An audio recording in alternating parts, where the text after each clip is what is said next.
जय श्री कृष्णा। आज मैं आपको माघ महात्म का 19वां अध्याय सुना रही हूँ। वह पांचों कन्याएं इस प्रकार विलाप करती हुई बहुत देर तक प्रतीक्षा करके अपने घर लौटी। जब घर में आई तो माताओं ने कहा कि इतना विलंब तुमने क्यों कर दिया। तब कन्याओं ने कहा कि हम किन्नरियों के साथ क्रीड़ा करती हुई सरोवर पर थी और कहने लगी कि आज हम थक गई हैं और जाकर लेट गईं। वशिष्ठ जी कहते हैं कि इस प्रकार आशय को छुपाकर वह विरह की मारी पड़ गईं। उन्होंने घर में आकर किसी प्रकार की क्रीड़ा नहीं की। वह रात्रि उनको एक युग के समान बीती।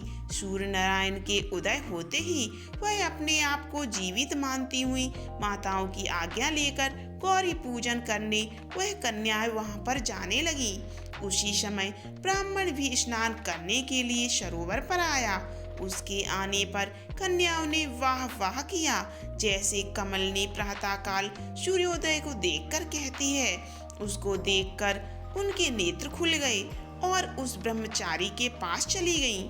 आपस में एक दूसरे का हाथ पकड़कर चारों तरफ से उनको घेर लिया और कहने लगी कि मूर्ख, उस दिन तू भाग गया था लेकिन आज नहीं भाग सकता। हम लोगों ने तुमको घेर लिया है। ऐसे वचन सुनकर बहुपास में बंधे हुए ब्राह्मण ने मुस्कुराकर कहा, तुमने जो कुछ कहा सो ठीक ही है, परंतु मैं तो अभी विद्याभ्यास और ब्रह्मचारी हूँ। गुरुकुल में मेरा विद्याभ्यास पूरा नहीं हुआ है। पंडित को चाहिए कि जिस आश्रम में रहे उसके धर्म का पालन करे। इस आश्रम में मैं विवाह करना धर्म नहीं समझता। अपने व्रत का पालन करके और गुरु की आज्ञा पाकर ही विवाह कर सकता हूँ, उससे पहले नहीं कर सकता। यह बात सुनकर वह कन्याएं इस प्रकार बोली जैसे बैसाख मास में कोयल बोलती है। वह कहने लगी कि धर्म से अर्थ और अर्थ से काम और काम से धर्म के फल का प्रकाश होता है।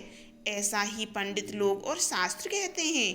हम काम सहित धर्म की अधिकता से आपके पास आए हैं, सो आप पृथ्वी के सब भोगों को भोगिए। उस ब्राह्मण ने कहा कि तुम्हारा वचन सत्य है, किंतु मैं अपने व्रत को समाप्त करके ही विवाह कर सकता हूँ, पहले नहीं कर सकता। तब वे कन्याएं कहने लगी कि तुम मूर्ख हो। अनोखी औषधि ब्रह्म बुद्धि रसायन सिद्धि अच्छे कुल की सुंदर नारियां तथा मंत्र जिस समय प्राप्त हो जावे तभी ग्रहण कर लेना चाहिए। कार्य को टालना नहीं चाहिए। केवल भाग्य वाले पुरुष ही प्रेम से पूर्ण अच्छे कुल से उत्पन्न स्वयंवर चाहने वाली कन्याओं को प्राप्त होते हैं।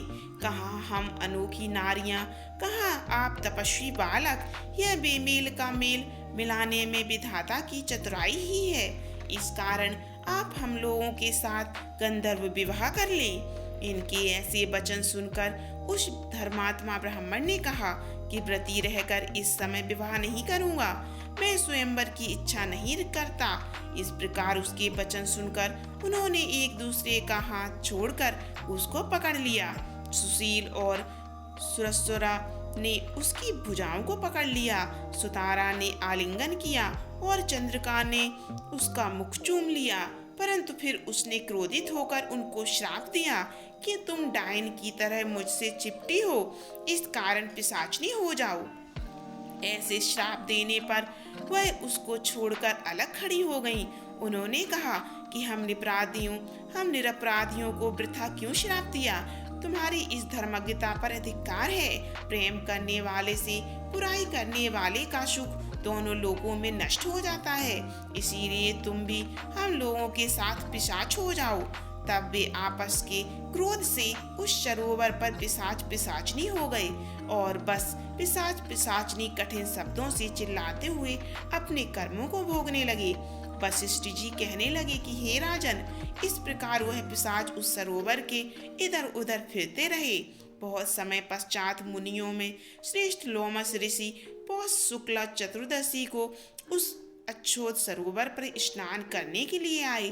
तब क्षुधा से दुखी इन पिशाचों ने उनको देखा तो उनकी हत्या करने के लिए कोल बांधकर उनको चारों तरफ से घेर लिया। वेदनित ब्राह्मण भी वहां आ गए और उन्होंने लोमश ऋषि को साष्टांग प्रणाम किया। वे पिशाच ऋषि के तेज के सामने ठहर ना सके और दूर जाकर खड़े हो गए। वेदनिति हाथ जोड़कर लोमस ऋषि से कहने लगे कि भाग्य से ही ऋषियों के दर्शन होते हैं। फिर उन्होंने गंधर्व कन्या और अपने पुत्र का परिचय देकर सब वृत्तांत सुनाया और कहा कि हे मुनिवर, ये सभी श्राप मोहित होकर आपके सम्मुख खड़े हैं। आज इन बालकों का निस्तार होगा, जैसे सूर्योदय से अंधेरे का नाश हो जाता है।